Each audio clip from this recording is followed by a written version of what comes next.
Welcome in Bhim 99 study. दोस्तों, आज का पहला प्रश्न स्टार्ट करते हैं।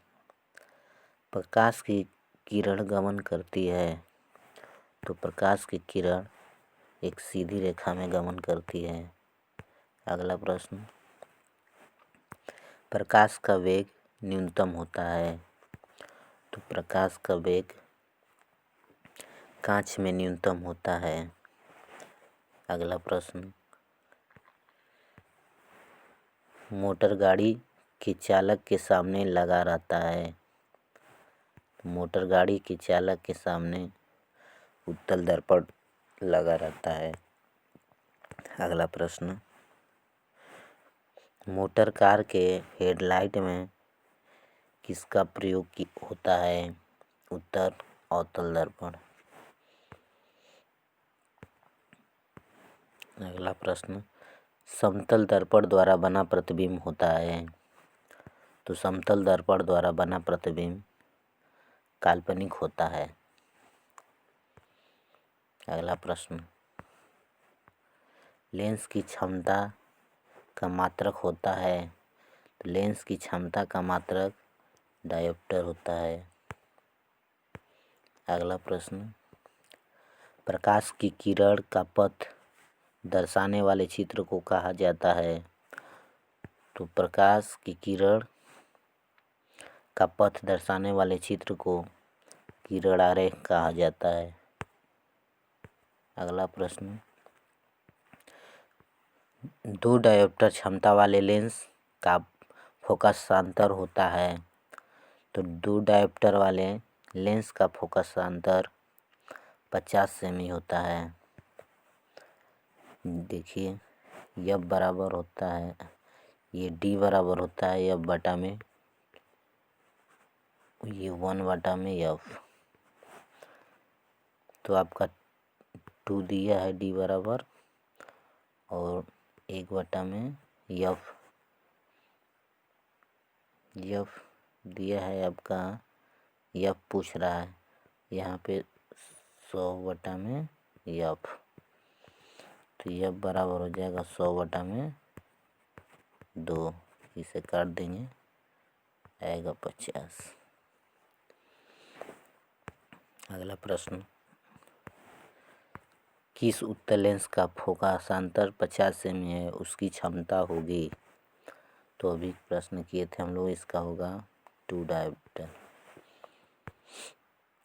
अगला प्रश्न, प्रकाश की किरणों के समूह को कहते हैं?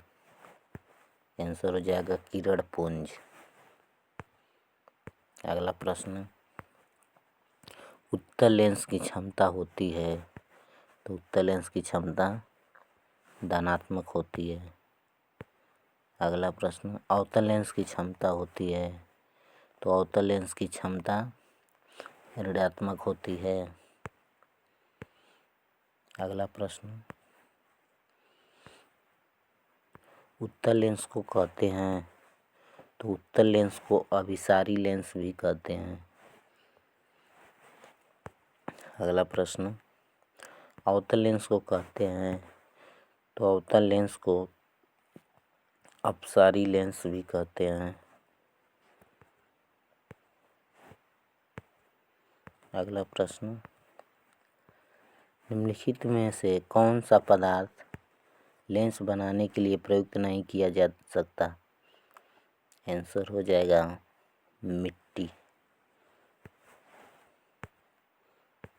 अगला प्रश्न, किस दर्पण से हमेशा वस्तु से छोटा प्रतिबिंब प्राप्त होता है?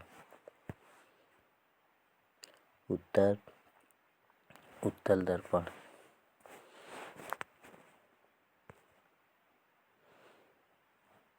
अगला प्रश्न, किस दर्पण से वस्तु का बड़ा प्रतिबिंब प्राप्त होता है?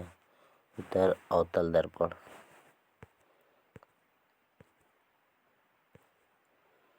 अगला प्रश्न, प्रकाश के परावर्तन के कितने नियम हैं? तो प्रकाश के परावर्तन के 2 नियम हैं। अगर आपतित किरण, परावर्तित किरण तथा विलंब तीनों एक ही तल में होते हैं। दूसरा नियम है आपतन कोण की ज्या तथा अपवर्तन कोण की ज्या ये आपतन कोण का मान परावर्तन कोण के बराबर होता है। अगला प्रश्न, जब प्रकाश की किरण हवा से कांच में प्रवेश करती है तो मुड़ जाती है। इसका उत्तर हो जाएगा अभिलंब के निकट। अगर दो माध्यम है तो प्रकाश की किरण अगर विरल माध्यम से सघन माध्यम में प्रवेश करती है तो वह अभिलंब की तरफ झुक जाती है। ये ऐसे जाना चाहिए था इसको सीधी रेखा में, लेकिन ये अभिलंब की तरफ झुक जाती है। अगला प्रश्न, फोटोग्राफिक कैमरे का अभिदिशक होता है। इसका उत्तर हो जाएगा उत्तल लेंस। अगला प्रश्न,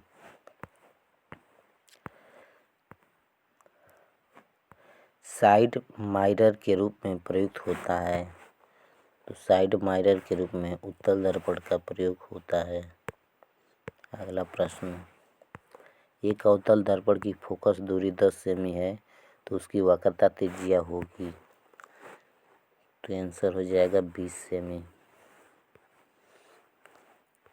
यह बराबर r/2।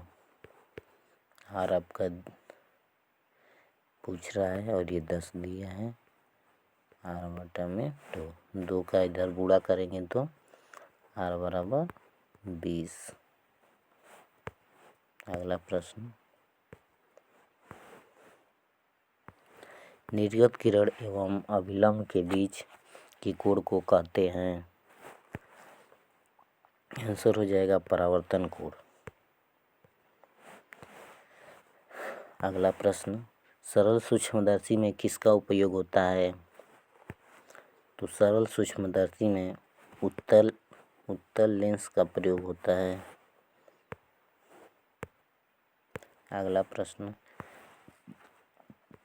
किस लेंस के द्वारा सिर्फ काल्पनिक प्रतिबिंब बनता है। तो अवतल लेंस द्वारा सिर्फ काल्पनिक प्रतिबिंब बनता है। अगला प्रश्न, परावर्तन के कितने नियम हैं। नहीं, परावर्तन के नियम से निर्धारित होता है। उत्तर, आपतन कोण की ज्या या आपतन कोण परावर्तन कोण बराबर होते हैं। अगला प्रश्न, काल्पनिक प्रतिबिंब होता है। तो काल्पनिक प्रतिबिंब सीधा होता है। अगला प्रश्न, लेंस में मुख्य फोकस की संख्या कितनी होती है। तो लेंस में मुख्य फोकस की संख्या 2 होती है। लेंस में फोकसों की संख्या 2 होती है। अगला प्रश्न, सर्च लाइट का परावर्तक सतह होता है। तो सर्च लाइट का परावर्तक सतह अवतल होता है। अगला प्रश्न, दाढ़ी बनाने में कौन से दर्पण प्रयुक्त होता है। तो दाढ़ी बनाने में अवतल दर्पण प्रयुक्त होता है। दोस्तों, यदि आपको ये वीडियो पसंद आया है तो इसे सब्सक्राइब ज़रूर करें। हमारा चैनल है भीम99